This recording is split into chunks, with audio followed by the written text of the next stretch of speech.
কুষ্টিয়ার 4টি সংসদীয় আসনে জমে উঠেছে নির্বাচনী প্রচার। সম্ভাব্য প্রার্থীরা মন জয় করতে ছুটছেন ভোটারদের দ্বারে, করছেন মোটরসাইকেল শোভাযাত্রা সহ মিটিং মিছিল। বিএনপির ঘাঁটি হিসেবে পরিচিত এই জেলার 4টি আসনেই এনসিপি, গণ অধিকার পরিষদ ও ইসলামী আন্দোলনের প্রার্থী থাকলেও মূল প্রতিদ্বন্দ্বিতা হবে বিএনপি ও জামাতের মধ্যে। কুষ্টিয়া থেকে নাহিদ হাসান তিতাসের রিপোর্ট। চায়ের দোকান থেকে হাট বাজার সর্বত্রই বইছে নির্বাচনী হাওয়া।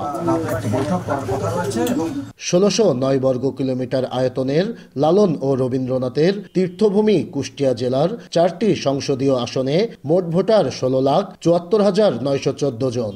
স্বাধীনতার পর থেকে কুষ্টিয়ার 4টি আসনেই পালাক্রমে আওয়ামী লীগ, বিএনপি, জাতীয় পার্টি ও জামাতের প্রতিনিধিত্ব ছিল।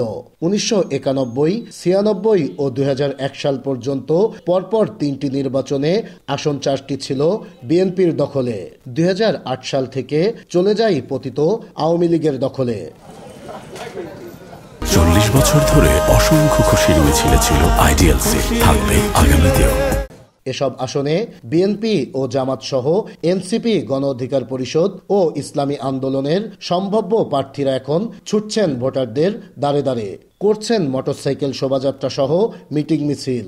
বিএনপির ঘাঁটি হিসেবে পরিচিত 4টি আসনেই তাদের মূল প্রতিদ্বন্দ্বিতা হবে জামাতের সঙ্গে। আশা করি যে আমরা বিপুল ভোটে বিজয়ী হব।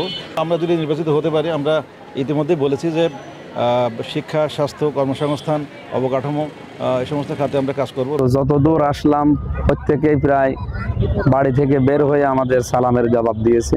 নির্বাচনে ইনশাল্লাহ দাঁড়িপাল্লা বিপুল ভোটে বিজয়ী হবে। কৃষক, শ্রমিক, রিকশাওয়ালা, গরিব মানুষ সবাইকে সাথে নিয়ে যাতে আমি পুনরায় জিততে পারি সামনের নির্বাচন। মানুষ যদি ভোট দিতে পারে, আমি বিশ্বাস করি মিরপুর ভেড়ামারা আসনে বিজয় সুনিশ্চিত ইনশাল্লাহ। ইসলামকে প্রাধান্য দিয়ে ইসলামের দেশ, ইসলামের দিন প্রতিষ্ঠার জন্য কাজ করব।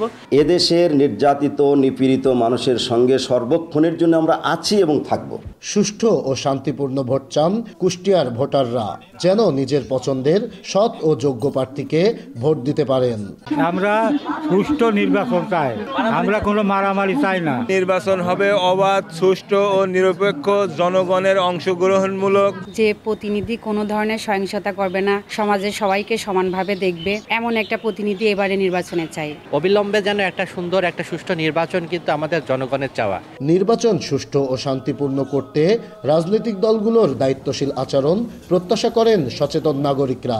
সরকারের সদিচ্ছা যদি থাকে এবং অন্যান্য রাজনৈতিক দলগুলো তারা যদি স্বতঃস্ফূর্তভাবে নির্বাচনে অংশগ্রহণ করে, শুধু প্রশাসনের উপর নির্ভর করলে হবে না, জনগণেরও দায়িত্ব আছে এখানে। ভোটের আগের প্রতিশ্রুতি ভোটের পর রক্ষা করবেন প্রার্থীরা, এমনটাই প্রত্যাশা সবার। নাহিদ হাসান তিতাস, দেশ টিভি, কুষ্টিয়া।